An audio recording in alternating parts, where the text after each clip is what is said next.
Prece inicial. Agradecemos a Deus e ao nosso Mestre Jesus pela oportunidade.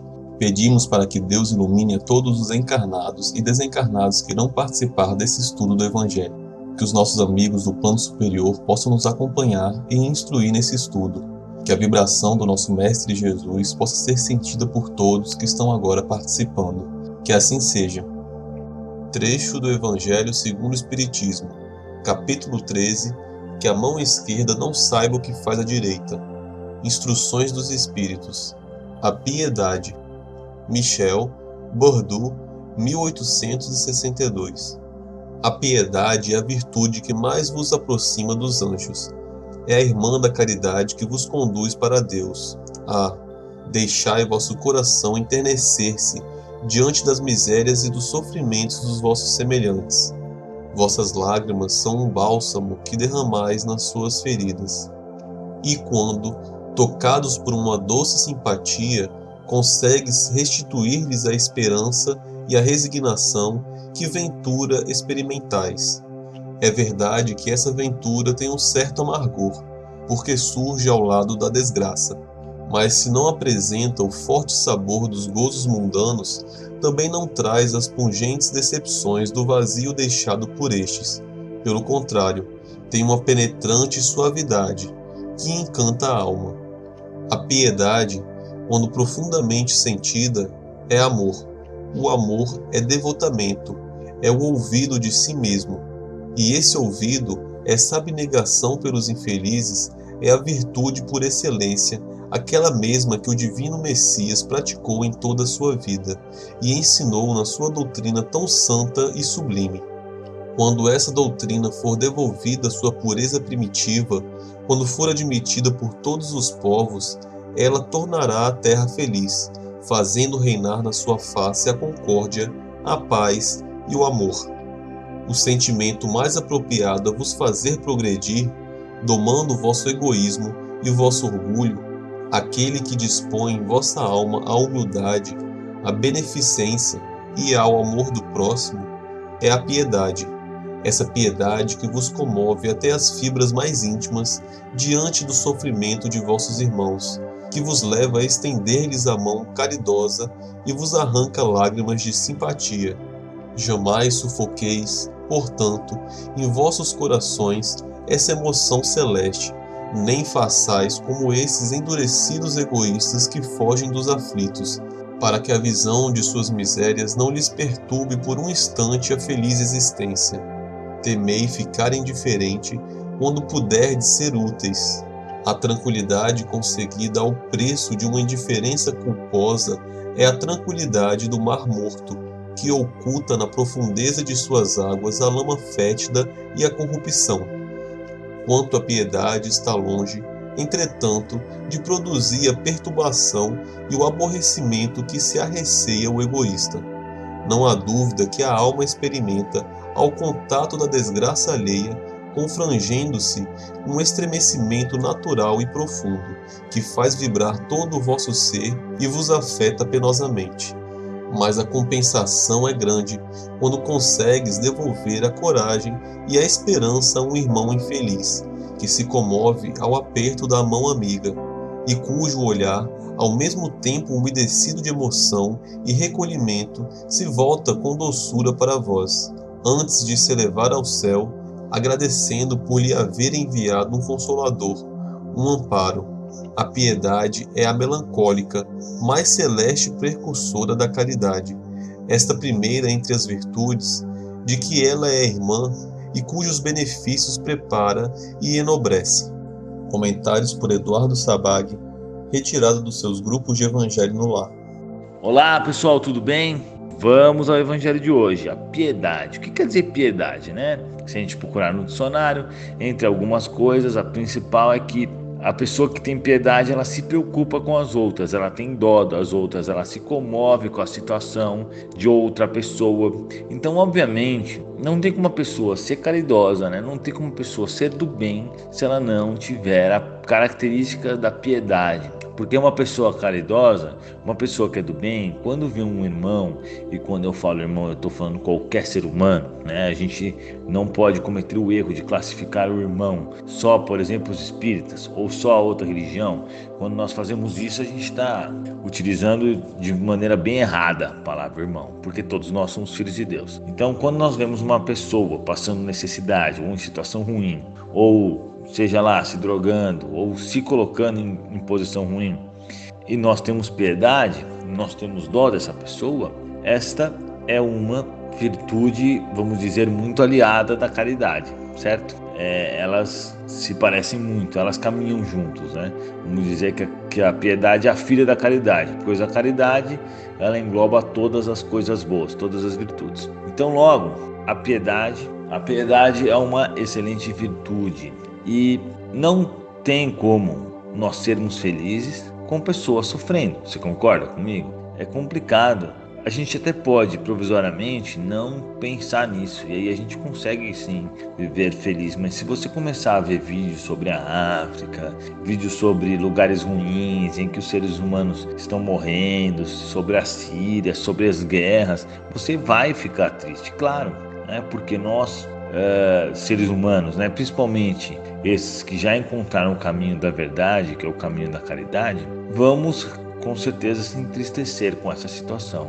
Como fala nesse texto aí, Jesus realmente deu muitos exemplos na realidade de piedade para nós. E também o interessante que fala nesse texto é que quando nós alcançarmos certo grau evolutivo, quando nós formos bons, né, vai acabar toda a pobreza, toda a miséria, todas as coisas ruins. Por quê? Porque obviamente que se todos tivermos a piedade, nós não vamos deixar ninguém passando fome, ninguém passando necessidade, ninguém morrendo porque não tem atendimento médico, ninguém morrendo porque não conseguiu alguma coisa, algum remédio ou alguma outra coisa que nós seres humanos podemos fornecer, né? Em resumo, quando se tornarmos boas pessoas, a tendência, né? Tendência não, com certeza, é que todos nós cuidemos de todos nós, na verdade, certo? Aí as pessoas vão começar a se preocupar com as outras, vão fazer o bem para o próximo. E isso é o correto. Mas enquanto as pessoas forem egoístas, que é o que ocorre infelizmente hoje, as pessoas pensam somente nelas mesmas, enquanto for dessa forma, será realmente muito complicado, né? A gente mudar a situação do nosso planeta. Então, obviamente, que se todos nós, a partir de agora, quiséssemos auxiliar, né, todo mundo que está com necessidades, todos nós, eu digo no universo, no planeta, né, no universo não, no planeta. É claro que teríamos dificuldade, mas a situação, na minha opinião, se resolveria, apesar de ter esse negócio do dinheiro, da divisão, tudo, mas as pessoas deixariam de sofrer. Não é verdade? A gente gasta tanta energia e tanto tempo com cada besteira. Por exemplo, fica esse negócio do aumento da gasolina. Aí vira decreto. Aí vem um juiz e tira o decreto. Aí vem um outro e aceita. Aí o desembargador não sei o quê. Olha quanto de energia a gente gasta numa coisa besta como essa. Não é verdade? Na minha opinião, os salários de todas essas pessoas, não que a gente não deva ter juiz, claro que tem que ter, né? O tempo gasto e todas essas coisas poderia ser aplicado em hospital, poderia ser aplicado em escolas, poderia ser aplicado de outra forma, né? Mas não, as pessoas se preocupam com cada coisa. Se vocês observarem os projetos de leis que tem em andamento, nossa, tem cada absurdo. E feriado não sei o que, dia da árvore, dia do índio. Por que a gente não se preocupa com as outras pessoas, né, que estão precisando? Tantas pessoas passando fome e sem acesso à água potável no Brasil mesmo, ou enchente, ou seca, um monte de problemas, né, criminalidade, e as pessoas ficam se preocupando com coisas que não tem o menor sentido, né? Ficam criando problemas. O pior é quando criam problemas. Ah, não, eu vou criar essa lei porque existe tal preconceito. Eu vou criar essa lei porque não sei o quê. É claro que todo preconceito deve ser combatido, todo ódio deve ser combatido, mas a gente tem que também olhar para as pessoas que estão passando muita necessidade. Então as pessoas me perguntam muito: qual que é a tua opinião política sobre isso? Ou sua opinião sobre preconceito? Ou sua opinião sobre outra coisa? Eu acho que tudo isso é importante de se discutir, mas as prioridades são as vidas das pessoas, né? Quantas pessoas estão morrendo nos hospitais, e quantas pessoas estão passando sofrimento, né?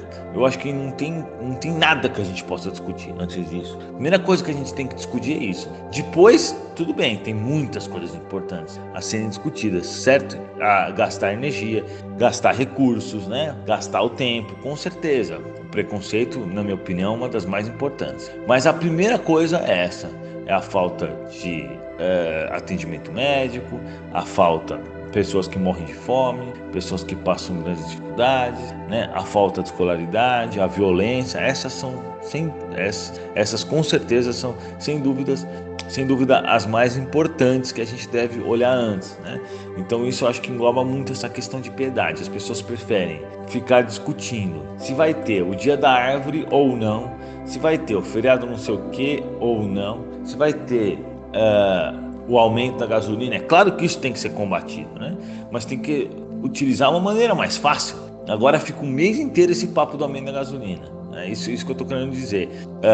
Tem que ser decidido de uma outra forma, não com esse negócio de põe recurso ali, de põe recurso e defende, não sei o que. Isso gasta muita energia de forma desnecessária. É isso que eu estou querendo dizer. Mas é óbvio que a gente tem que discutir esses assuntos sérios que com certeza causa um reflexo na população inteira. Mas no meu ponto de vista, nada mais importante do que essas coisas que eu falei antes, certo? Mas voltando a falar da piedade, quando a gente fala sobre um bom exemplo de pessoa piedosa, né? Quando a gente fala de um excelente exemplo, a gente vai falar de Chico Xavier.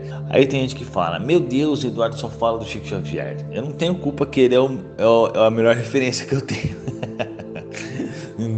Achem uma referência melhor que ele, que eu falo dessa referência, né?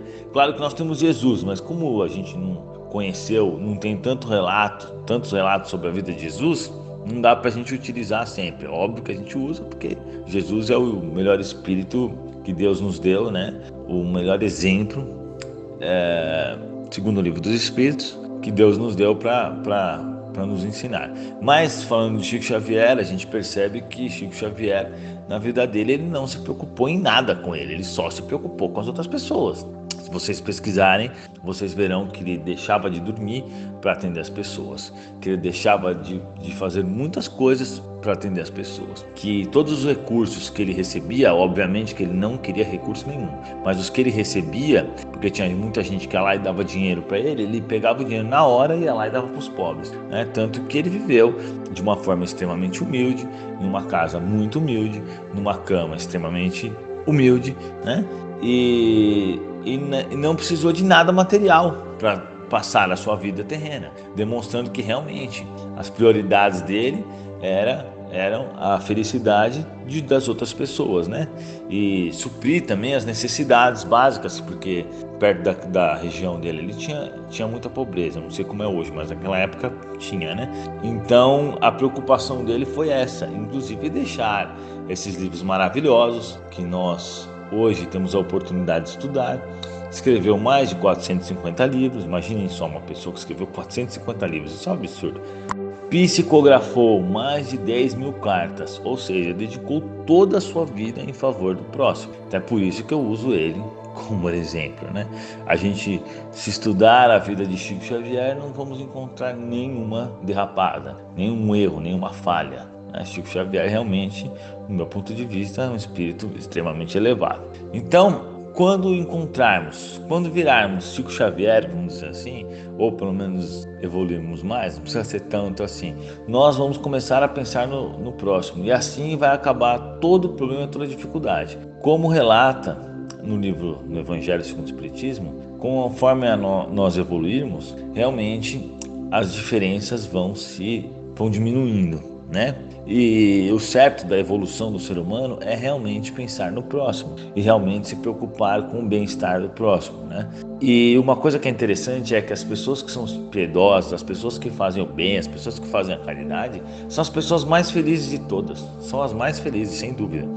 Então, só para terminar, eu vou citar um exemplo aqui do Bill Gates, que ele começou a fazer caridade. Quer dizer, o Bill Gates, né, é o dono da Microsoft, quem fundou a Microsoft. Eu não sei se ele é dono hoje em dia, mas é quem fundou a Microsoft e é o homem mais rico do mundo. Sempre ele doa o dinheiro dele e acaba virando de novo o homem mais rico do mundo. Doa e vira o homem mais rico do mundo. O Bill Gates, ele foi acusado e foi para julgamento, acontecendo uma série de coisas sobre cópia e por aí vai. E aí, para limpar a barra dele, ele falou: vou começar a fazer uma caridadezinha, né, para melhorar a imagem dele nos Estados Unidos. Então, Bill Gates começou a ajudar as pessoas. E o Bill Gates gostou tanto disso, né, porque ele com certeza percebeu que esse era o caminho certo para a felicidade, que ele largou mão, pediu demissão, né? Saiu da Microsoft e dedicou a sua vida toda, até hoje é isso que ele faz. Ele dedica a sua existência física, né, para ajudar os pobres, para ajudar os africanos, os povos mais pobres da África, para conseguir água potável. Ele investe bilhões de dólares em pesquisas para curar as doenças, está tentando erradicar algumas doenças. Então você vê que ele, né, antes era um homem como todos os homens que estão ligados na matéria, que pensam na vida física, que querem ter os melhores carros e essas coisas, e hoje ele realmente mudou totalmente, né? Ele não só doou já bilhares de dólares, como ele fez os outros maiores bilionários. Se vocês pesquisarem, vocês vão ver isso que eu estou falando. Ele pegou os top 10 bilionários, os mais ricos do mundo, e convenceu eles a doar um monte de dinheiro. E eles realmente doaram bilhões e bilhões, e doam até hoje, né? Muitos bilhões de dólares. Ele convenceu todos, né? Então ele faz realmente um grande trabalho. Quando nós aprendermos a ser, né? Vamos dizer nós, quando eu digo nós, eu digo a humanidade toda. Como ele aprendeu, aí sim nosso planeta vai mudar muito. Mas é claro que a gente não tem que pensar, bom, então eu só vou mudar quando todo mundo mudar. Não, a mudança começa em nós, né? Quando a gente muda, as outras pessoas vão ver o nosso bom exemplo e também vão se propor a mudar. Mas vale também uma observação aqui. Nós não podemos ficar ajudando quem não quer ser ajudado. Tem gente que não quer ser ajudado, que não quer sair do lugar. Aí não vale a pena a gente gastar nossa energia, nossos recursos por uma pessoa que está naquela situação porque quer, né, que não busca se ajudar. Aí vale a pena a gente gastar nossos recursos com outras pessoas. Muito obrigado, pessoal, que assim seja, e até o próximo Evangelho. Vibrações. De olhos fechados, vibremos em harmonia por muito amor, paz e equilíbrio para toda a humanidade, pela implantação do Evangelho em todos os lares, pelo equilíbrio e paz de todas as famílias, pelo perdão e concórdia dos que sintetizam conosco, visualizando a união e a amizade mútuas, pela cura e sustentação dos familiares e amigos, pelos presentes na reunião, pelos familiares e amigos desencarnados, pelo lar onde está sendo feito o Evangelho.